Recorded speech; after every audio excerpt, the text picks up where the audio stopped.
Thank you very much and good evening.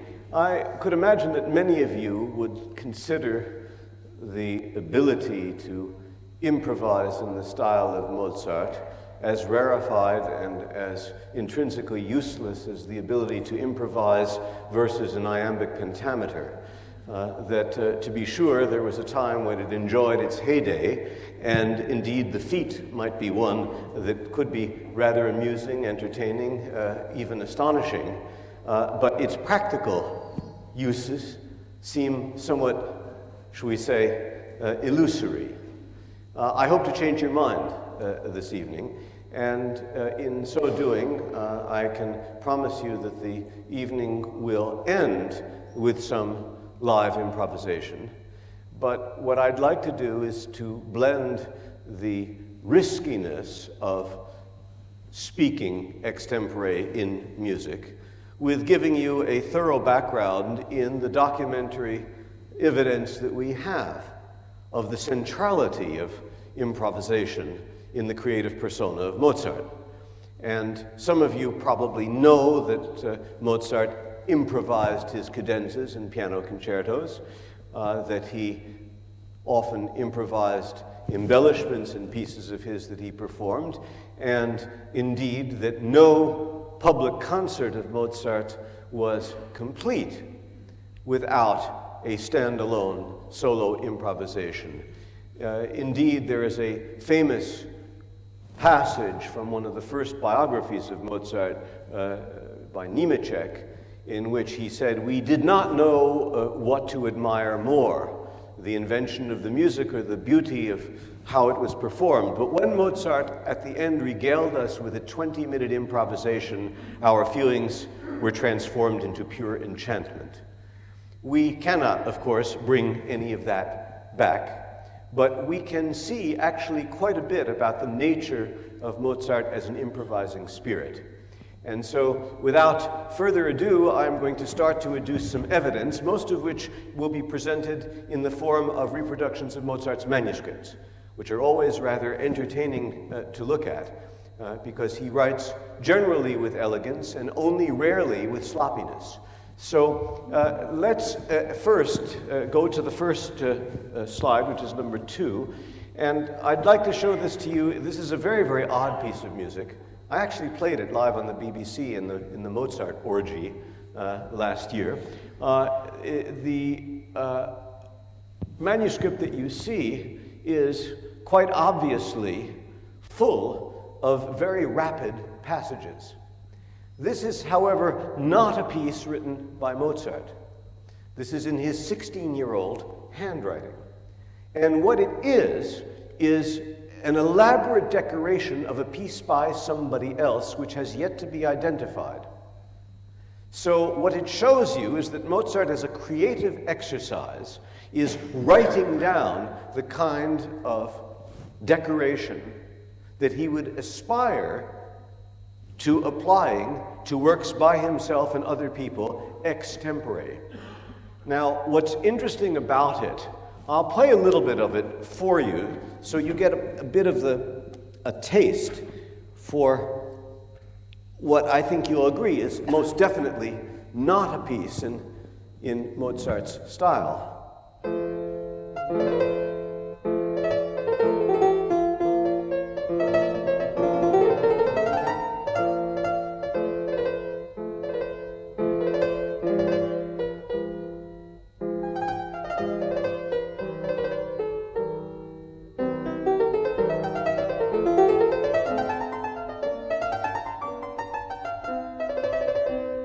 And so on. It definitely has an 18th century sort of character, but does not sound like the master from Salzburg at all. And what is interesting is that it is a piece in 2 halves. And when you get to the end of the first half, I'm going to try to see if this is going to actually work. I've been warned that it's not very strong, and I think that is actually quite true. I can't even see where it is. Well, let's try something else.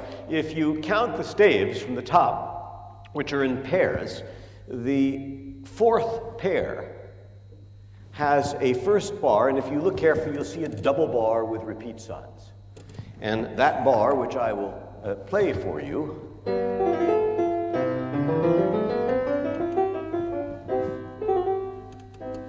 now, it's quite evident that that left hand is designed to connect with the second half. But it will not work if you observe the repeat, which is written down there, because that will produce the following.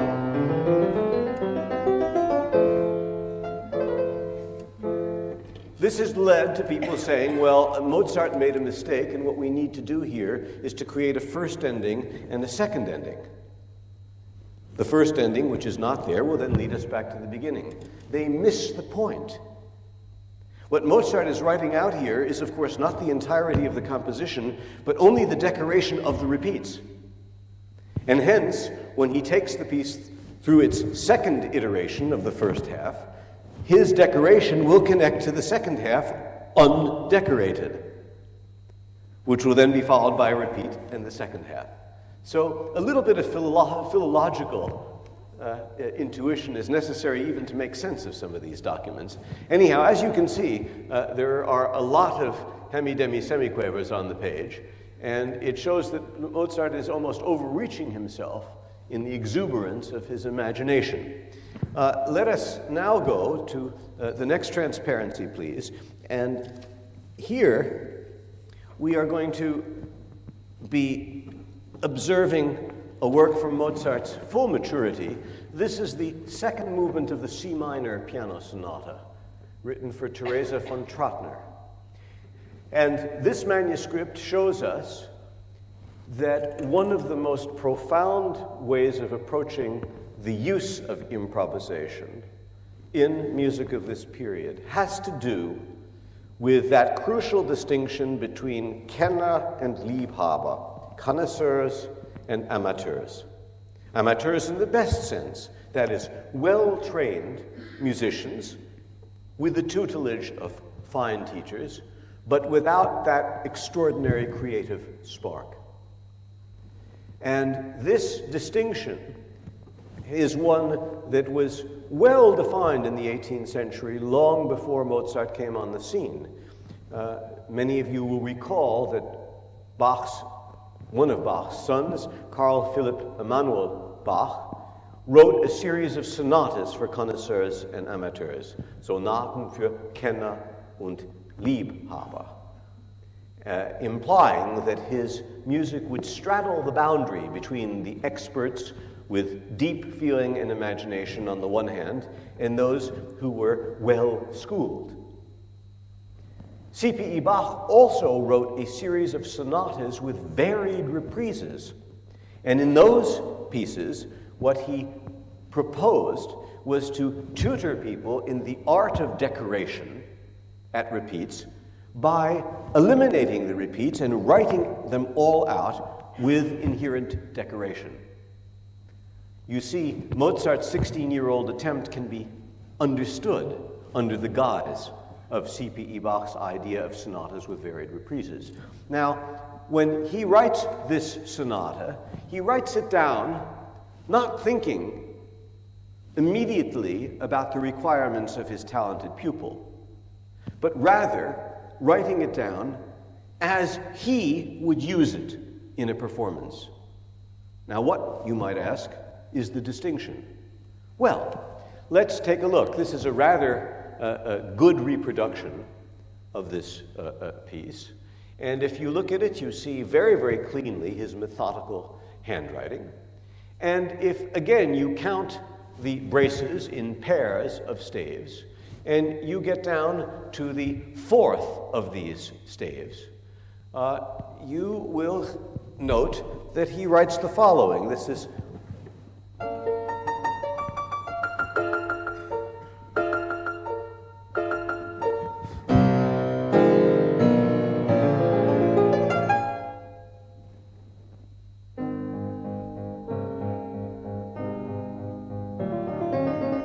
by the way, those of you who wondered where Beethoven got the second movement idea for his Pathétique Sonata, well, now you know.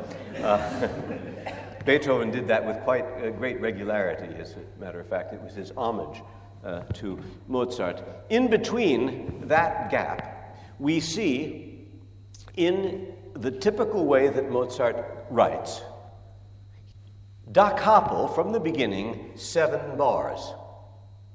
Da capo being Italian, he uses Latin script for it. 7 bars are in German, and he uses German script for that. Da capo 7 Takt. And what he means then is to go back to the beginning and play the principal tune of the movement.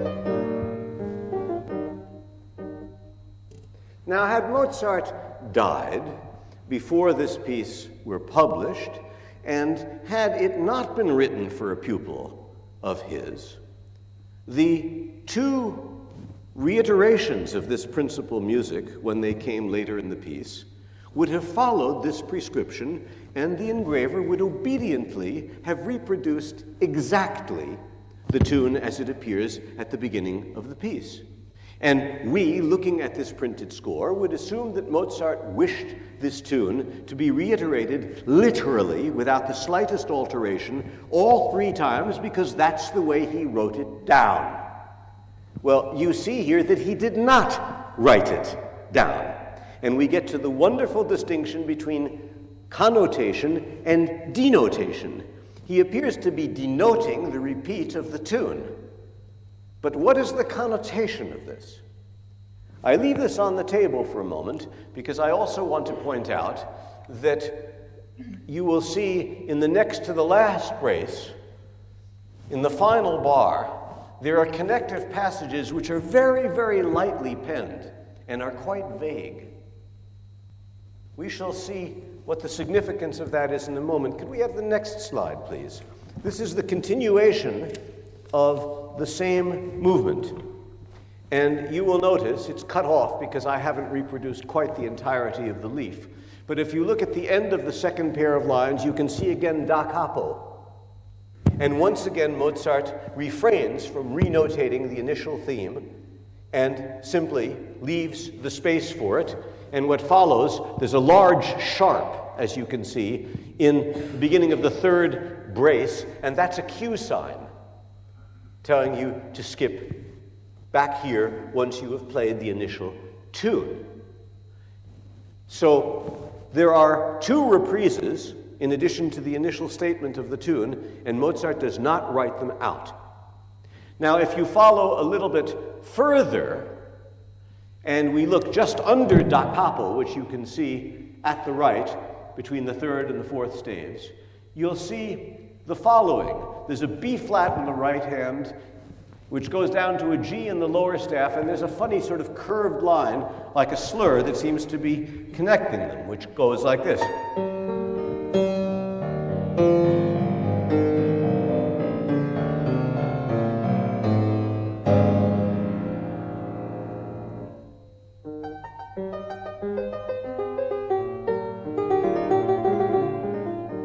I want you to remember that passage. Now, he taught this sonata, fortunately for us, to the young woman to whom he ultimately dedicated the sonata, Theresa von Trattner. And Theresa von Trattner was an amateur, not a connoisseur. And she needed what we in America call a pony. That is, she needed to be told what to do in the return of these pieces. Or rather, let's put it this way, she would need to know what to do if it should be the case that those reprises were not to be played identically to the first iteration. So let's go back once again to the previous slide, please, just so that you can remember what this tune sounded like in its first iteration.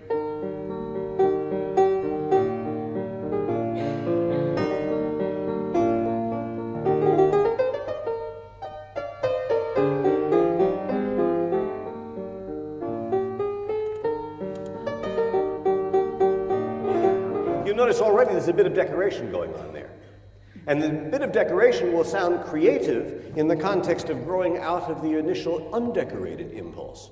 But if you then reproduce this exactly the way it appears here in 2 successive times, then in fact that little bit of imagination becomes frozen and by being repeated fails to convince because it is no longer creative.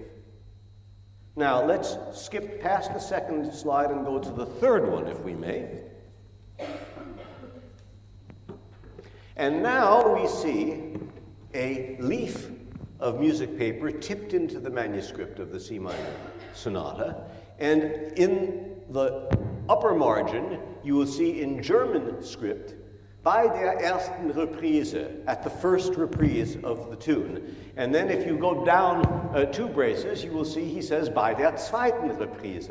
So he has written out decorations to be played for each of the iterations of this tune. And you will see that they differ from the original.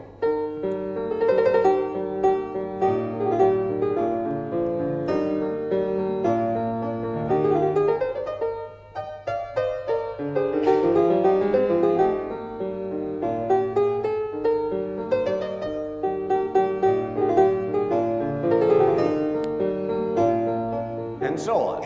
Whereas the second one goes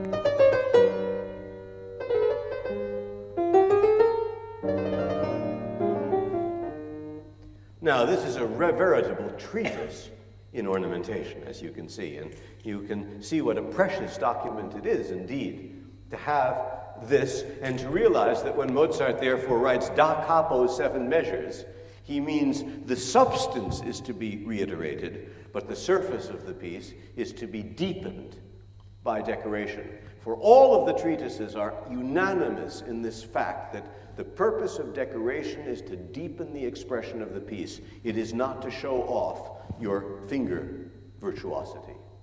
Now, if this were the entirety of Mozart's legacy in terms of the decoration of this piece, it would be extraordinary enough. But there is indeed more, and let's go to the next slide, please. There is, likewise tipped into the manuscript of the sonata, a further leaf, and this one is labeled Variations, Variationen.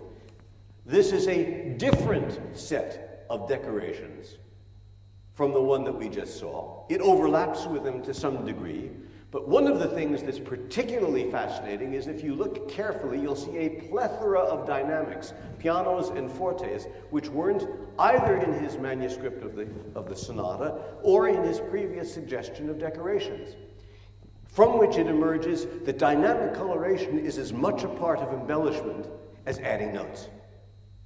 And so we see here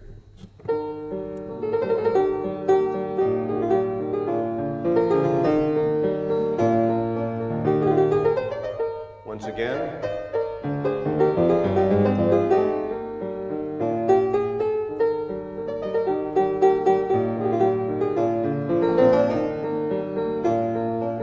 and so on. You see, this time, if you look carefully, it looks like there are a lot of notes, but it's actually one note, one semiquaver loud, one semiquaver quiet. A very elaborate kind of decoration. Then we see number 2, which is the second reiteration.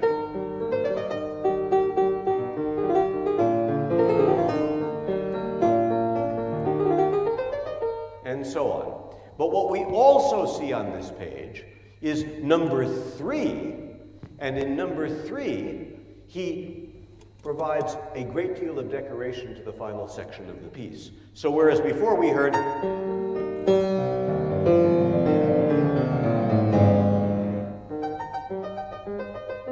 now we suddenly have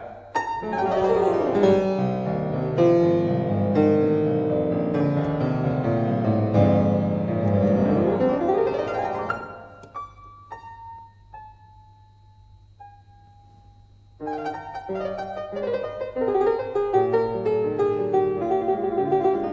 even the playout is decorated. So these two documents taken together show us a great deal about what lies, if you will, between the lines. So decoration is an intrinsic place in which Mozart's ability to shake music out of his sleeves by improvising was something with which he reckoned. He reckoned with it, of course, in playing solo sonatas, but even more so, as you might expect, in the flamboyant world of piano concertos. Now, one of the interesting things that we find in the piano concertos is that the orchestra and the soloist trade tunes, the same tunes. The pianist may play first and the orchestra may echo, for instance. If we could, for instance, go to slide number 11, please. And in this we will see an excerpt from the principal theme late in the concerto, played by the piano,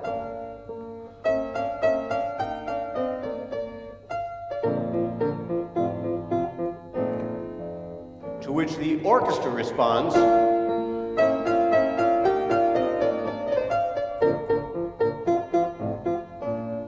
Now, I don't know about you, but it seems to me that usually the soloist is more highly paid than the orchestra, and is to be playing a very important role in which virtuosity is at the foreground.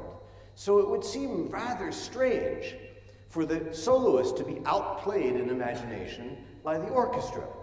If, in fact, the orchestra appears to be more creative in the decoration of tunes, then perhaps you should sack the soloist. But I think the truth of the matter is that Mozart, having written these concertos for his personal use, did not need to write decorated versions of the tune when it came back, because he would play, as he says in a letter to his sister, the first thing that came into his head. Whereas, of course, the orchestra, which, by the way, in Mozart's time was mostly sight reading, they would only play what they were told to play. So if Mozart has the piano playing, to which the orchestra responds,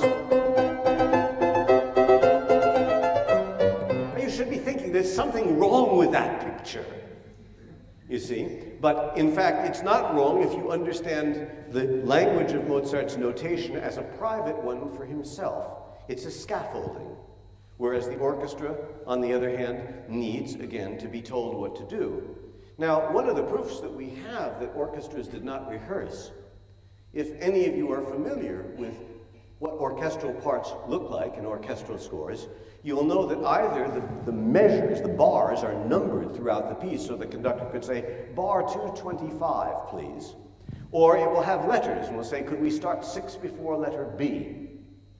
But in fact, parts of the period have neither letters nor numbers. So if the piece ground to a halt, there would be no way to start anywhere except at the beginning.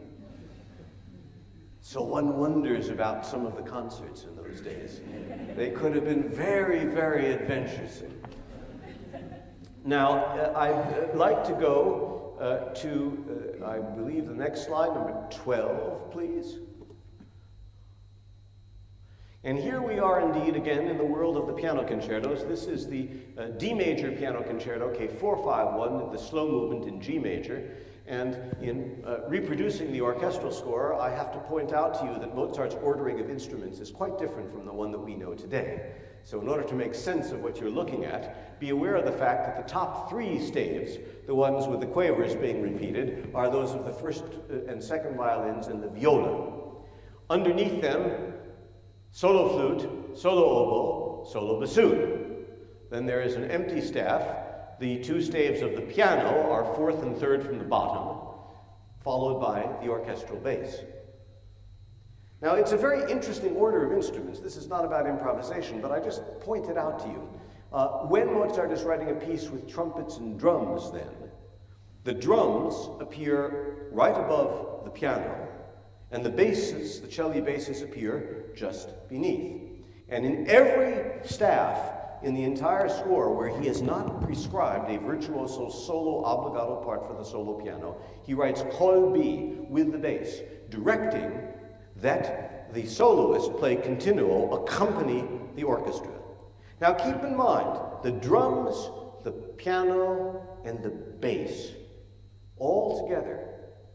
Can you think of another genre much closer to us that uses the drums and the piano and the bass together? In fact, the only instrument that's missing is the guitar. It's what's called in jazz the rhythm section. And it's so revealing that Mozart groups these instruments together because the piano is playing the way Count Basie or Duke Ellington plays little riffs while all the horns are up and everybody is really blowing their hearts out. And then you know, hearing that little riff from Basie, that sooner or later he's going to take the solo. And so Mozart is creating, in his ghetto language of Vienna in the 1780s, something which has a kind of invidious parallel to the ghetto language of Harlem in the 1930s and 1940s. I don't think this is a stretching of the imagination. And we see iconographically that this is the way it is.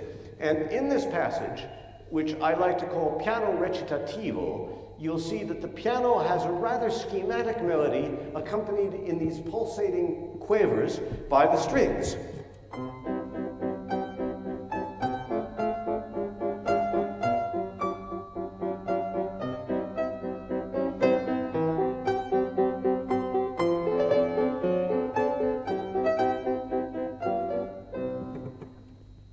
It's a very, very characteristic way of expressing himself, and having premiered it in this D major concerto, he then does it in the D minor concerto,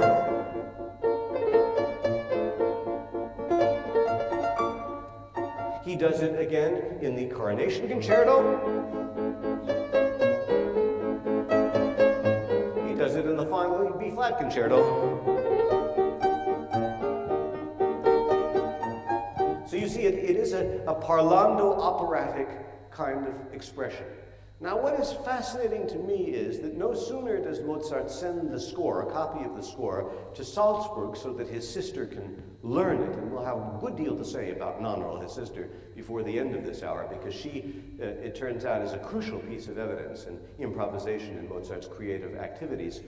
As soon as she saw this, she wrote back to her brother and said, "Isn't there something missing from this passage?" She had never seen a passage like this, but she couldn't quite believe that Mozart would have written something that was so, shall we say, sketchy. Mozart, and we can go to the next slide, writes back and says, "Tell my sister," writing to his father, "that she is quite right, that there is something missing from the passage in C from my concerto in D. I shall remedy it as soon as possible and send it together with the cadenzas." Note, he will send her the cadenzas. Why? Because she, like Teresa von Trotner, needs a pony. She is incapable of improvising. In another letter, Mozart says, "I am very sorry that I have sent the cadenzas so late, but you see, when I play this music, I just play the first thing that comes into my head." Hence, those who say that Mozart wrote the cadenzas to his piano concertos for his own use are surely incorrect. If Mozart could improvise fantasies and variations and so on to the delight of his public, certainly a 1.5-minute cadenza was completely within his abilities. And it is very revealing that, with only one exception, the cadenzas to his concertos are always written on separate leaves of paper. The one exception is K488, the A major concerto, and the presence of the concerto within the autograph score, I think, indicates as surely as anything that this piece was written to be performed by someone else. And before this hour is up, you are going to find out who that was. Now, this is Nonrel's handwriting, recopying what Mozart sent. And you heard the unvarnished version a moment ago. Here is the other version that he sent her.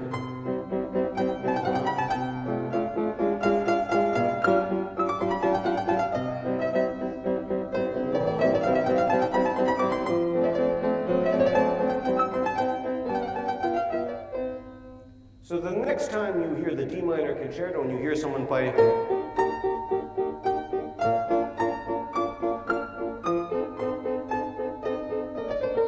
I think you should be a bit annoyed that you're being sold a little short.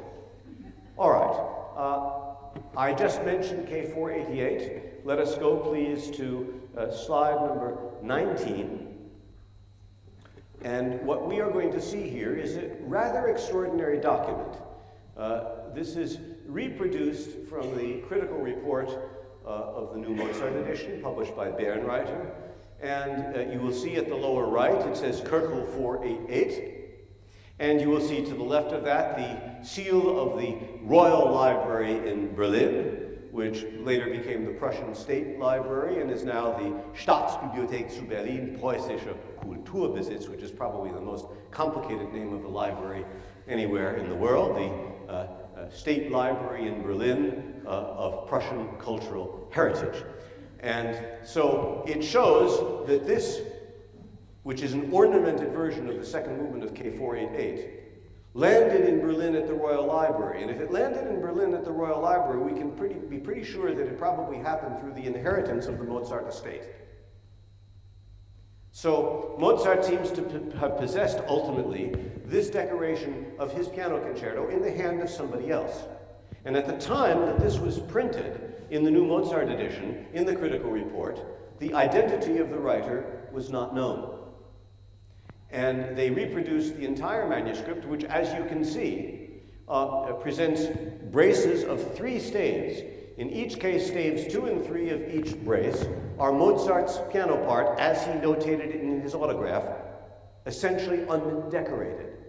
The first of the 3 staves contains rather extraordinary rhapsodic decoration, rather dependent on chromatic scales, but the proportion of notes in each case on that upper staff compared with what you see below it reaches a point that is almost alarming.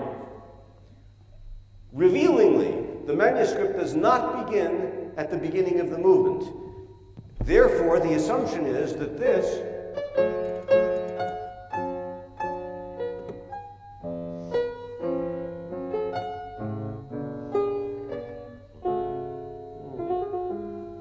that initial solo, heartbreaking as it is, would not have been decorated. The decoration starts in the second entry, not right away, but now. Here's the first bar, where Mozart has this.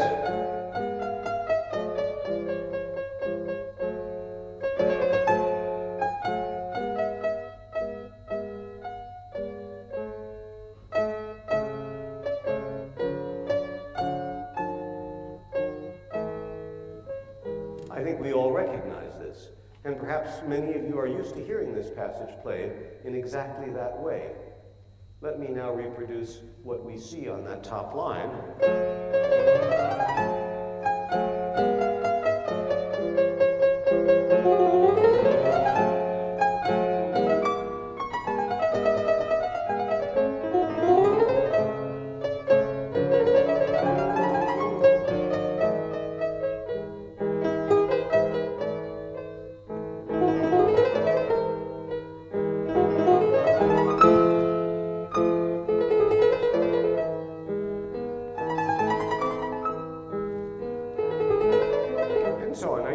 Say, oh, that's pretty awful. I mean, what's the point of playing that, after all? Let's go on to the next slide, please. And we see then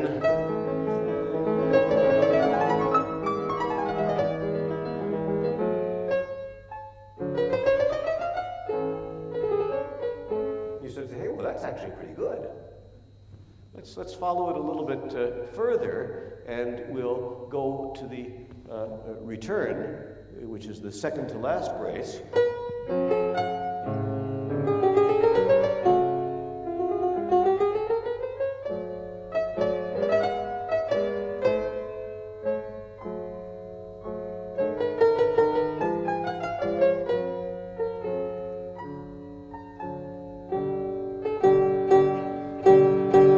Next, please.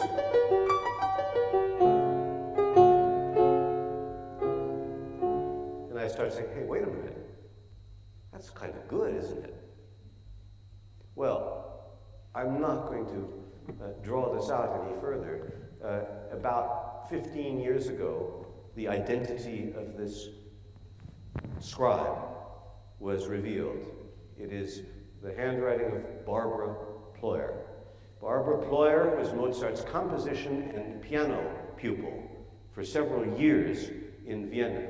He composed for her and dedicated to her the E-flat Concerto number 14, K449, and the G major Concerto, K453.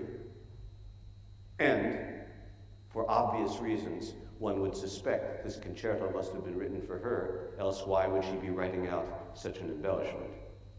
Now, some of you may say that the quality of what you have seen in its entirety is insufficient to give this document legitimacy.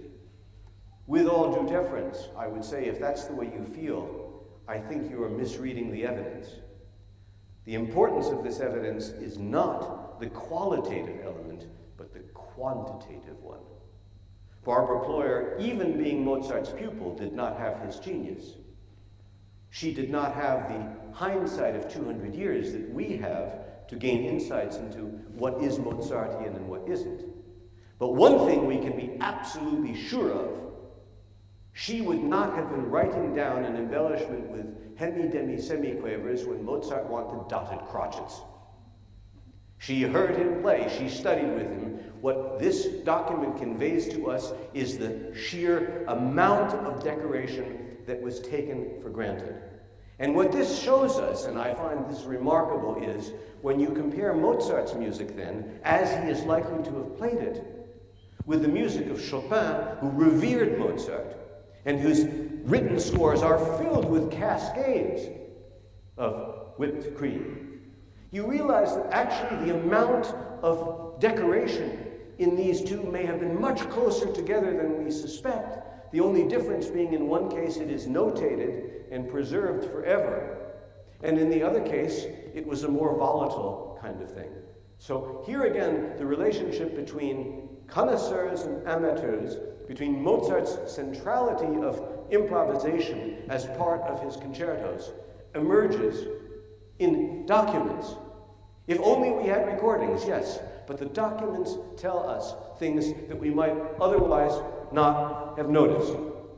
Now, can we go to slide 28, please?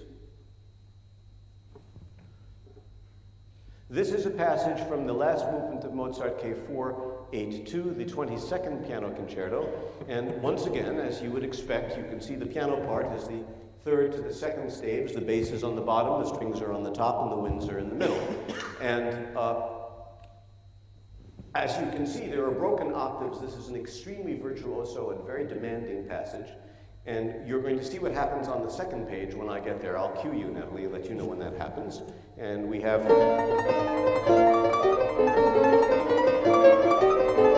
Next slide.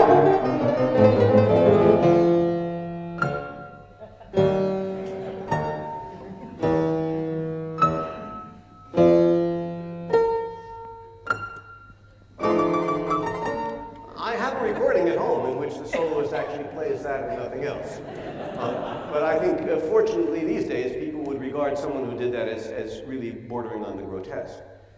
Clearly, what Mozart wanted here was arpeggiation of common chords, and he scarcely needed to write them down in order to remember that that's what he intended to do. But it's not entirely axiomatic how those common chords are supposed to be played, because if you simply start, you're going to run out of keys on the piano to play. So it actually has to be broken up with some skill.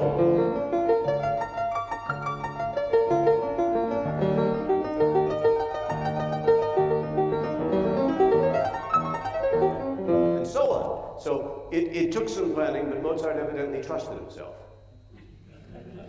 And we see in many of his concertos these kinds of white passages. He resorts to abbreviations. He'll write...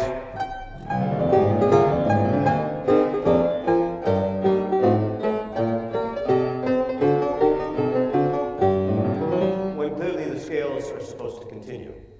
He will at some times decide not to write out broken octaves. He'll write...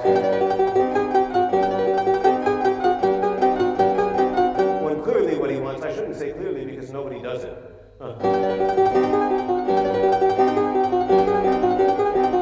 think it's really quite clear that that's what he wants, because he starts to do it before he reverts to abbreviation. Or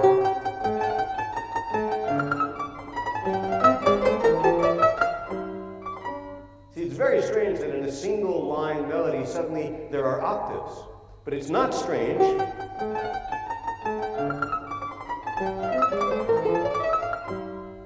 if you break the octaves.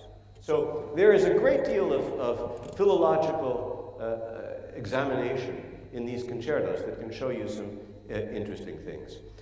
Can we go to 45, please? Here I want to get into the world of cadenzas, because this is one area in which most people really do accept the fact that Mozart made these things up on the spur of the moment, but that nonetheless he wrote out cadenzas for his pupils and for his contemporaries. And of course here we have the G major concerto, the second of the Barbara Ployer concertos. And what I have done here, it's hard to read. What I've done is I've gone through the cadenza and identified for every measure of the piece the passage in the movement proper from which Mozart has stolen that idea. And what you can see, even without my playing through this cadenza, is that the first two bars come from bar 1, and the third bar and follows comes from bar 311. And on the next page, next line, it's bar 60, and then bar 1, then 62, then 254, then 153, then 184. So it's a fantastic jigsaw puzzle in which he deconstructs the piece and reattaches little ideas within a basic dramatic structure, which is relatively stable for all of his concerto cadenzas. And so this does something quite extraordinary, you see. The stream of consciousness of skipping around everywhere gives us the impression that the piece is being made up on the spot, grabbing from the table d'hôte dinner and having, a few dumplings over here and a little bit of brisket of beef over there and some chicken breast and maybe a fish cake or two. And he chooses and regales himself. And the sense of non-continuity in the material encourages the credibility of an improvisation. One must assume that this kind of borrowing from here and there was something of which Mozart was fully capable. But again, we can be so infinitely grateful for the less talented than he, without whom we would not have any inkling of these things. There remain 6 concertos by Mozart for the piano for which we do not have cadenzas. And some people will play, say in the D minor concerto, Beethoven's rather splendid inventions. But Beethoven comes already from another generation. And Beethoven's cadenzas do not adhere to a basic principle which is central to Mozart's cadenzas and which is not violated by a single one. And that is that no cadenza by Mozart goes to another key. Ever. And if you say, well, what about this?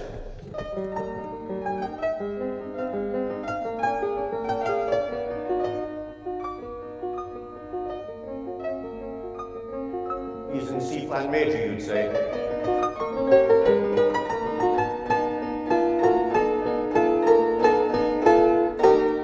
No. If you simply have a deceptive cadence,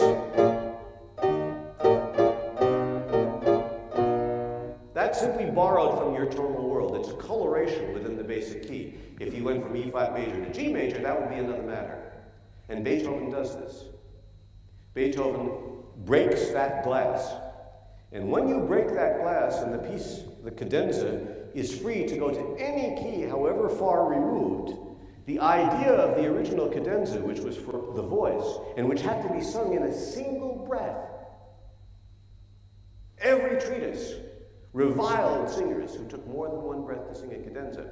Well, the pianist, of course, wasn't confined by that, and so you could go on. But if you move to other keys, the expectancy of waiting for the resolution if you're in another key, how is the audience going to remember what key they were in and that you're waiting for the orchestra to come in with that trill? Only Mozart cared about these things. Mozart was the only person who took the Aristotelian concept of unity of time, place, and action and extracted the corollary that his operas must begin in the same key in which they are to end, and they are to end in the same key in which they began. That the unity, which means that a play and an opera takes place within 24 hours, is underscored by that. Yes, it's true that Wagner's Lohengrin and Meistersinger do that too, but none of his other operas do, and so it shows that whether he does it in one is not part of his central aesthetic. But Figaro begins in D and ends in D, and so does Don Giovanni, and Così fan tutte and Seraglio begin in C and end in C, and Magic Flute begins in E flat and ends in E flat. This is not a coincidence. And in fact, my colleague Mr. Steptoe has argued that every time there are false emotions in Così fan tutte, the music moves up by fifths, and every time there are real emotions, it moves down by fifths. And I would not be surprised if Mozart planned something like that, because he's a wizard about those things. But in terms of these cadenzas, you see, there are principles of construction that you can observe from these. Now, I've saved the most volatile part of all of this for the end, and I'd like to go, if we can, to slide number 51, please. Nannerl, as I have said to you, was very well trained as a pianist, but she could not improvise. Therefore, when Mozart sent concertos, he had to provide her with cadenzas, and as we've seen, even with suggested embellishments. But in the 18th century, if you were going to play two pieces in succession that were not closely related to one another, it was considered aesthetically uncouth to go from one far removed key to another. So that, for instance, if I decided that I was going to play, say, the D major sonata, K 311, and I get to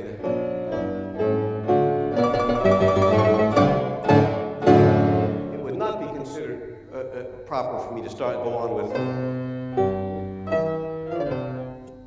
doing this.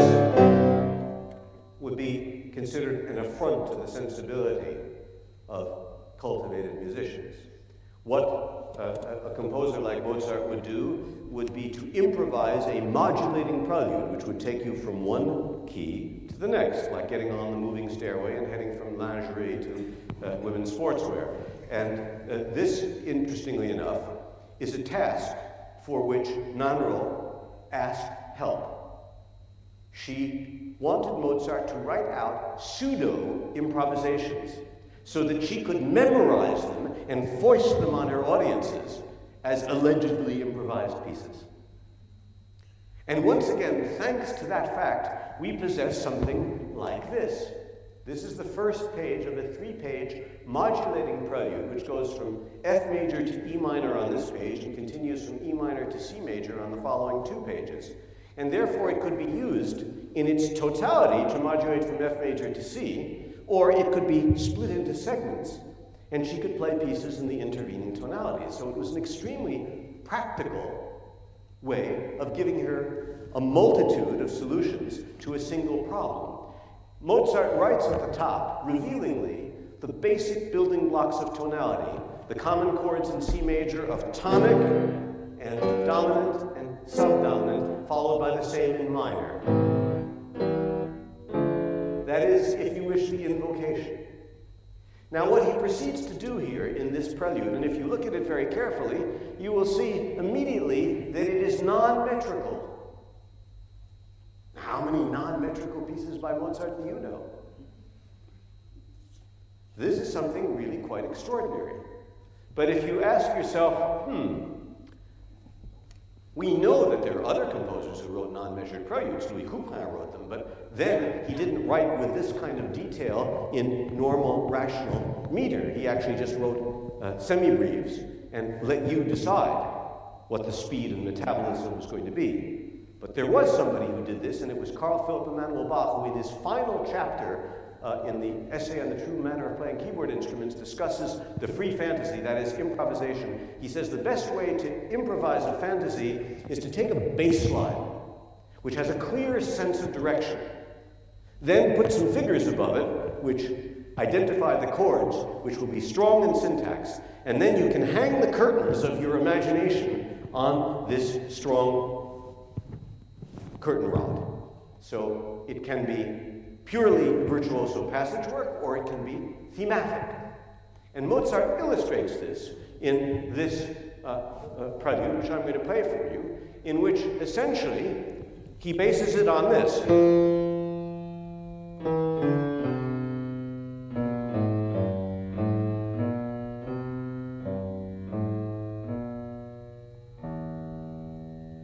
So in the end, he's managed to go from F major to E minor, which would be inadmissible in a public concert without a link of this kind. And this is how he does it.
And then continued with the latter part of the prelude, because that motive of beat would remain in your head, and you would remember it even 10 minutes later, that was how you got there, and now that was how you were ready to move farther. So Mozart wrote this down in Salzburg, and he was clearly showing Nannerl how to do this, in the naive hope that his instruction would open up the sluice gates of her creative energy and that she would be able to do this. Go please to the next slide. You'll see the continuation of this prelude about 6 staves down. But above it, you see figured basses. This is Nannerl writing. And if you go on to the next slide, please, you see on the reverse side, there are more Nannerl basses. And if you go on to the next slide after this, this is an example, a diplomatic transcription of what Nannerl is writing. And you see that she's writing.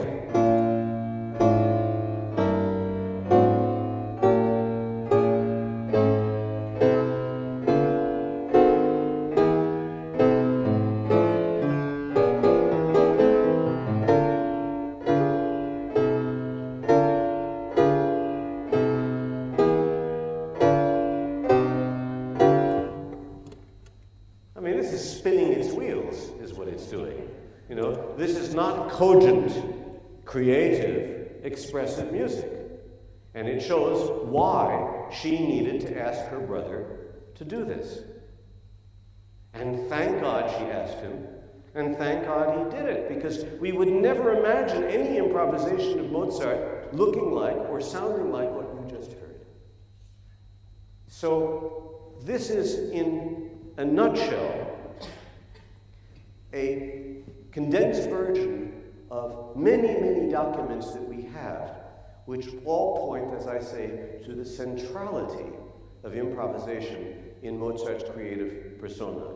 We have seen it in Nemeczek's description, and in Dittersdorf's autobiography, he says, of course, everybody in Vienna improvised, but the only person whose improvisations were worth listening to as real music were those of Mozart.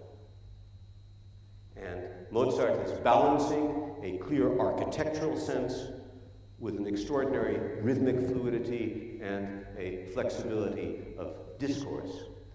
The fact is that in his written compositions, he counts bars. There is a number at the end of the first half of a sonata at the double bar, which is the number of bars in that first section of the piece. And then there is a bar number at the end of the movement. Why is Mozart writing down these bar numbers, if it's not because proportions, hierarchy, are central to his way of thinking? I will finish the formal part of this presentation by telling you an anecdote which I think you'll find revealing in this respect.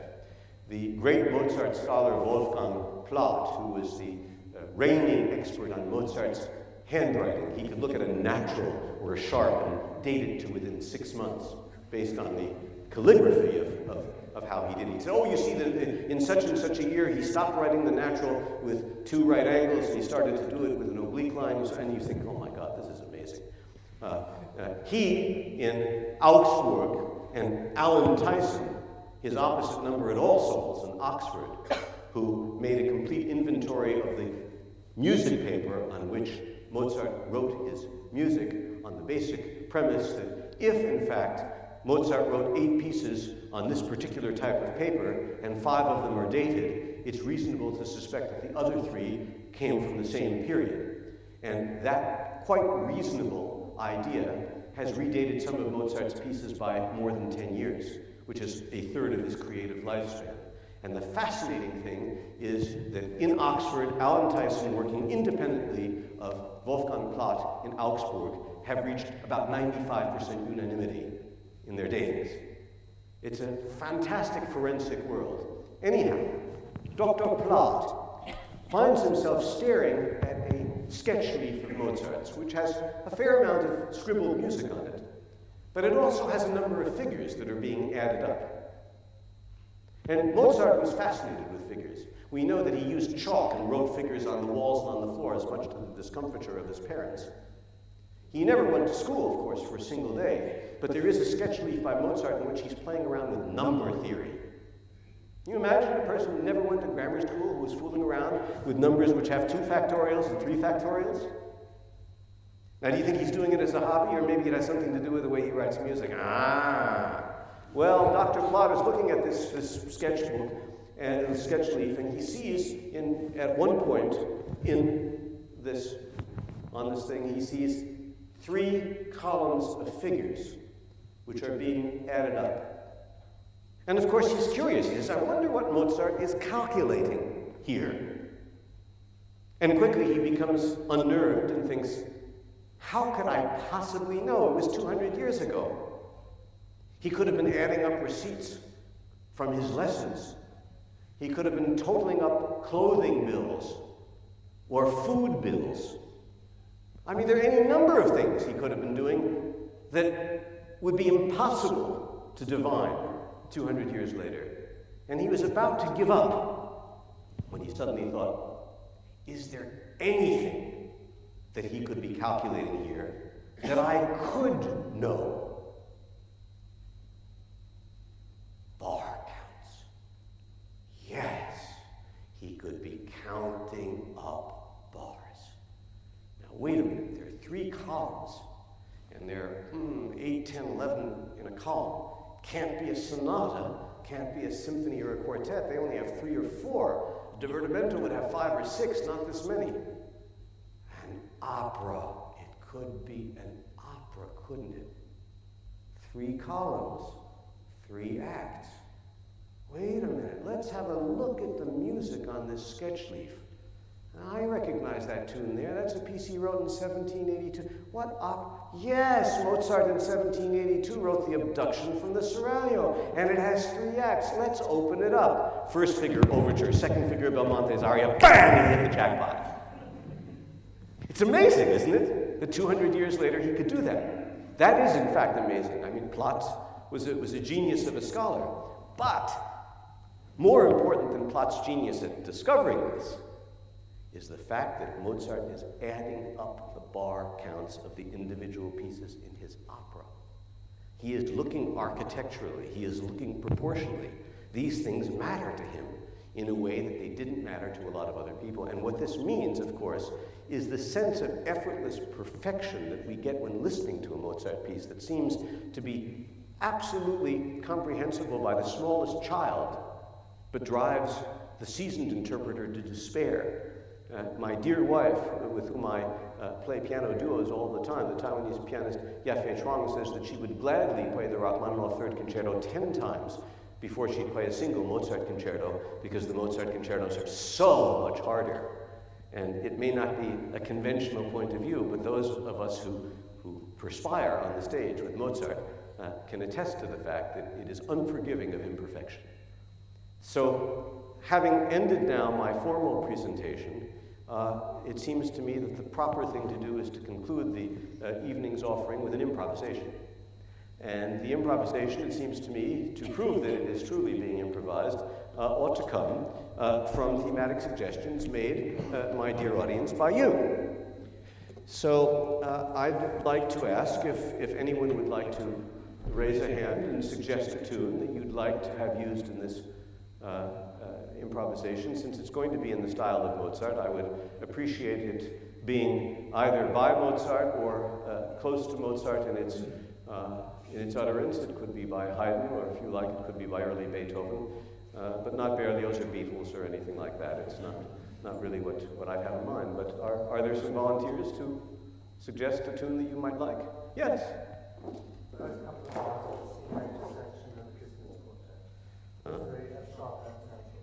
You want the first bars of K465? Well, I'm happy to do that. Of course, basing a whole piece on that is something that even Mozart decided he didn't want to do, but that's all right. Let's throw it into the mix. What else are we going to have? Yes? So De Vieni non tarda, the Rosen aria, okay? Mm-hmm. Maybe one more? Yes? Okay.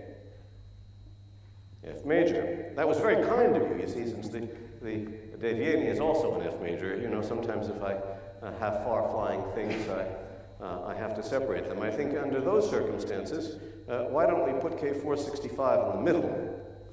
That will force at least a relation by fifth to intervene. So we'll have the Rosen aria, the De Vieni non tardar from Act 4 of Figaro, a passage from the Dissonant Quartet, and then the principal theme of the F major sonata, K332. Do fasten your seatbelts. I think you may want to have a certain stability.